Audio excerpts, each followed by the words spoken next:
Hello everyone. So today our topic of discussion is going to be limits.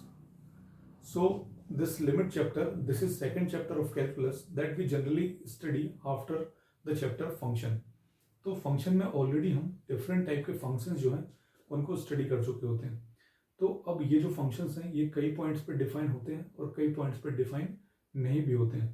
तो जब जिन points पे ये जो फंक्शन है ये डिफाइन नहीं होते तो उन पॉइंट्स पे जब हमें फंक्शन की अप्रॉक्सीमेट वैल्यू और जो लिमिटिंग या फिर जो लिमिटिंग वैल्यू है वो हमें कई बार फाइंड आउट करने की ज़रूरत होती है, क्योंकि उन पॉइंट्स पर फंक्शन तो डिफाइन है नहीं, तो हमें लेकिन तब भी उस पॉइंट पर फंक्शन की वैल्यू की रिक्वायरमेंट होती है. तो एग्जैक्ट वैल्यू तो हम फाइंड आउट नहीं कर सकते, लेकिन जो लिमिटिंग वैल्यू है वो हम वहाँ पर फाइंड आउट कर सकते हैं.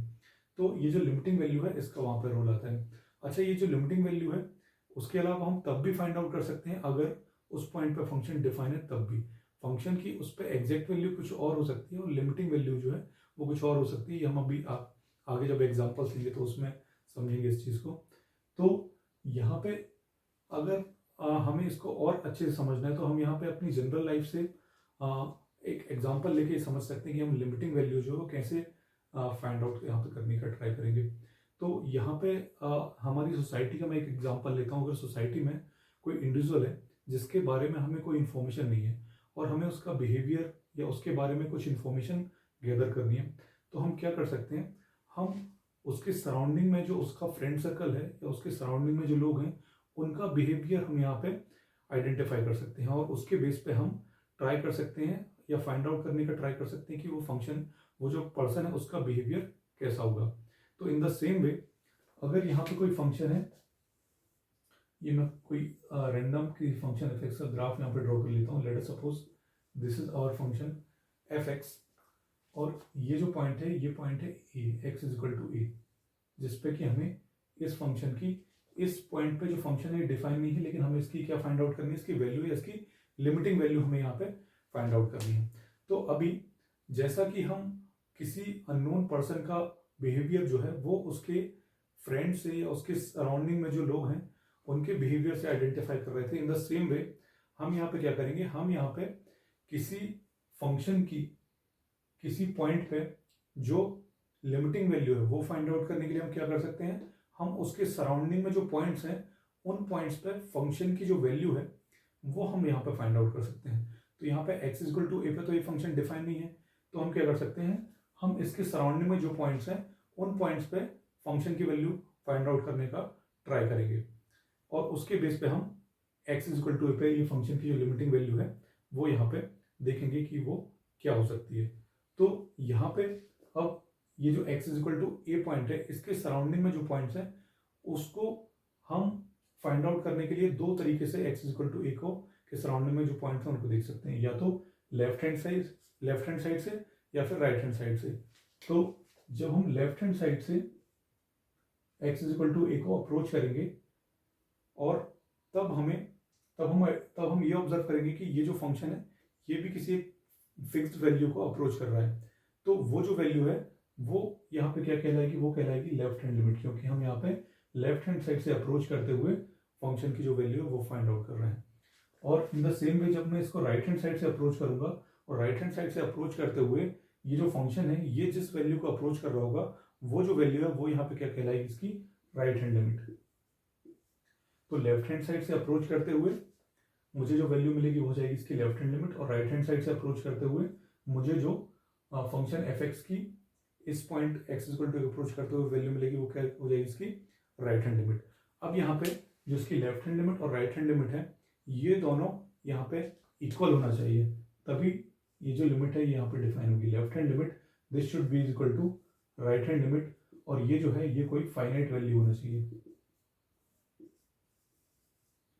तो ये कंडीशन है किसके लिए, ये x is equal to A point पे जो लिमिट है वो डिफाइन होने के लिए, यानी कि जो लेफ्ट हैंड लिमिट है जो राइट हैंड लिमिट है ये दोनों इक्वल होना चाहिए और ये दोनों किसी फाइनाइट वैल्यू के भी इक्वल होना चाहिए. तब जाके हम बोलेंगे क्या कि जो x is equal to A point है इस पे ये जो लिमिट है ये डिफाइन है. तो यहाँ पे जो लेफ्ट हैंड लिमिट है इसको मैं और कैसे लिख सकता हूँ, लेफ्ट हैंड लिमिट को मैं लिख सकता हूँ limit x tends to a minus का क्या मतलब हुआ, a माइनस एफ एक्स. अब यहाँ पे a माइनस का क्या मतलब हुआ, x इक्वल टू ए अगर मैं एग्जैक्ट पुट कर दूंगा यहाँ पे तो ये वैल्यू मिलेगी जो कि यहाँ पे डिफाइन नहीं, तो मैं क्या लेफ्ट हैंड लिमिट के लिए इससे जस्ट मुझे लेफ्ट हैंड साइड वाला जो पॉइंट है वो यहाँ पे रिक्वायर्ड है। तो लेफ्ट हैंड साइड कितना, लेफ्ट हैंड साइड इसका इतना, इसके हम क्लोज जाएंगे लेफ्ट हैंड साइड से कि बस इसके जितने क्लोज हम जा सकते हैं, बस ये इसके इक्वल नहीं होना चाहिए, x इक्वल टू ए के इक्वल नहीं होना चाहिए।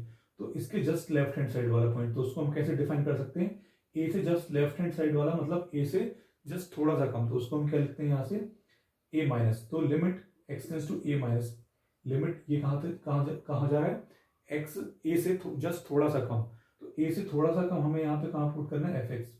तो a से थोड़ा सा कम जब हम यहाँ पे पुट करेंगे तो यहाँ पे ये जो वैल्यू मिलेगी इसको हम क्या बोलेंगे, left hand limit. In the same way right hand limit जो है वो क्या होगी, उसको हम लिख सकते हैं लिमिट x टेंड्स टू, अभी हमने a माइनस किया था, अब हमें राइट हैंड साइड से अप्रोच करना है, तो अब हम क्या करेंगे, a से जस्ट थोड़ा सा ज्यादा, तो हम क्या लिखेंगे a प्लस, a से थोड़ा ज्यादा तो a प्लस और fx। तो ये हो जाएगी क्या इसकी राइट हैंड लिमिट। अच्छा, इसको हम और दूसरे तरीके से भी डिफाइन कर सकते हैं, इसको मैं h के टर्म्स में डिफाइन करता हूँ। h में यहाँ पे कोई स्मॉल पॉजिटिव नंबर ले लेता हूँ, तो लेट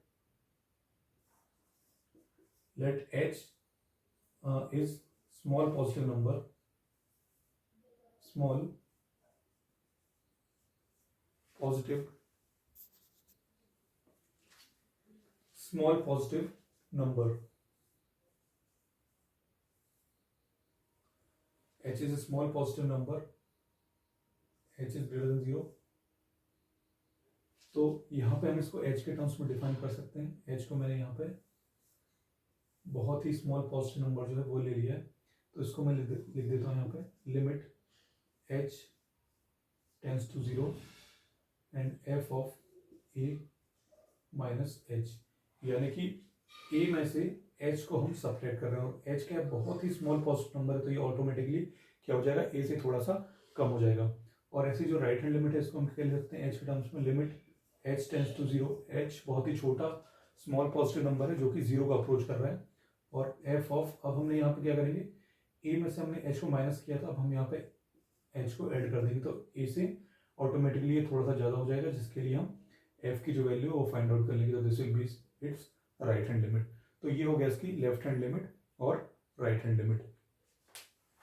तो अभी इसको और अच्छे से समझने के लिए हम यहाँ पे एक एग्जांपल ले लेते हैं। तो यहाँ पे मैं एक फंक्शन ले रहा हूँ। अच्छा, इसकी देखो रिक्वायरमेंट कहाँ पे पड़ेगी, एक एग्जांपल के थ्रू मैं एक्सप्लेन करता हूँ। यहाँ पे लिमिट x टेंड्स टू 1 यहाँ पर फाइंड आउट करना है,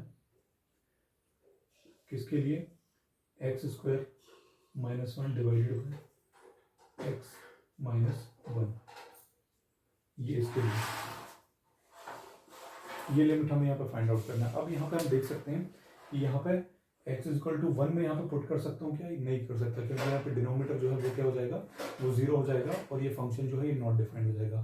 तो अब यहाँ पे हमें क्या फाइंड आउट करना पड़ेगा, इसकी लिमिटिंग वैल्यू जो कि यहाँ पे पूछी हुई है, लिमिट x टेंड्स टू 1 के लिए x square minus 1 divided by x minus 1। तो यहाँ पे अब इसकी जो लेफ्ट हैंड लिमिट है उसका क्या मतलब हुआ, उसका ये मतलब हुआ कि a को जब मैं लेफ्ट हैंड साइड से अप्रोच करूंगा, जैसे कि मैंने यहाँ पे एक्सप्लेन किया था, लेफ्ट हैंड साइड से अप्रोच करते हुए जो फंक्शन है ये किस वैल्यू को अप्रोच कर रहा है, तो यहाँ पे मैं इसकी डिफरेंट वैल्यूज है वो यहाँ पे पुट कर देता हूँ left hand limit find out करने के लिए। तो लेफ्ट हैंड लिमिट मतलब a से थोड़ा सा मुझे कम पुट करना है, मतलब कि a से कम क्या हो, 1 से कम क्या हो सकता है, 1 से कम पुट करना है, तो 0.9 या 0.99 या 0.999, यानी कि मैं 1 के और क्लोज जो है वो आता जा रहा हूँ यहाँ पे। तो यहाँ पे जब मैं for x is equal to 0.9 put करूँगा तो ये इसकी फंक्शन की वैल्यू क्या हो जाएगी, ये यहाँ पे हो जाएगी। इसमें मैं यहाँ पे x माइनस 1 जो है ये फैक्टर यहाँ पे लेके इसको x square minus 1 by x minus 1 इसको लिख सकता हूँ क्या, x plus 1 x minus 1 divided by x minus 1, और मैं यहाँ पे से x माइनस 1 को कैंसिल आउट करूंगा, और जिस मोमेंट में यहाँ पे कैंसिल आउट करूंगा तो यहाँ पे मुझे ऐड करना पड़ेगा कि this x will not be 1, ठीक है। तो अब मैं यहाँ पे 1 तो पुट नहीं कर सकता, लेकिन ये क्या हो जाएगा फंक्शन x प्लस 1, यानी कि 0.9 जब मैं यहाँ पुट करूँगा तो क्या हो जाएगा 1.9। तो for x is equal to 0.9, इसको मैं टेबल के फॉर्म में यहाँ पे लिख देता हूँ। तो this will B x and this will be fx. So this is 0.9 and this will be 0.9 plus 1 यानी कि 1.9। और अब इसमें और क्लोज जाऊंगा इसके 1 के, तो इसको मैं लिख देता हूँ 0.99। तो ये हो जाएगा क्या 1.99। और क्लोज जाऊंगा 1 के यानी कि 0.999, तो ये क्या हो जाएगा 1.999।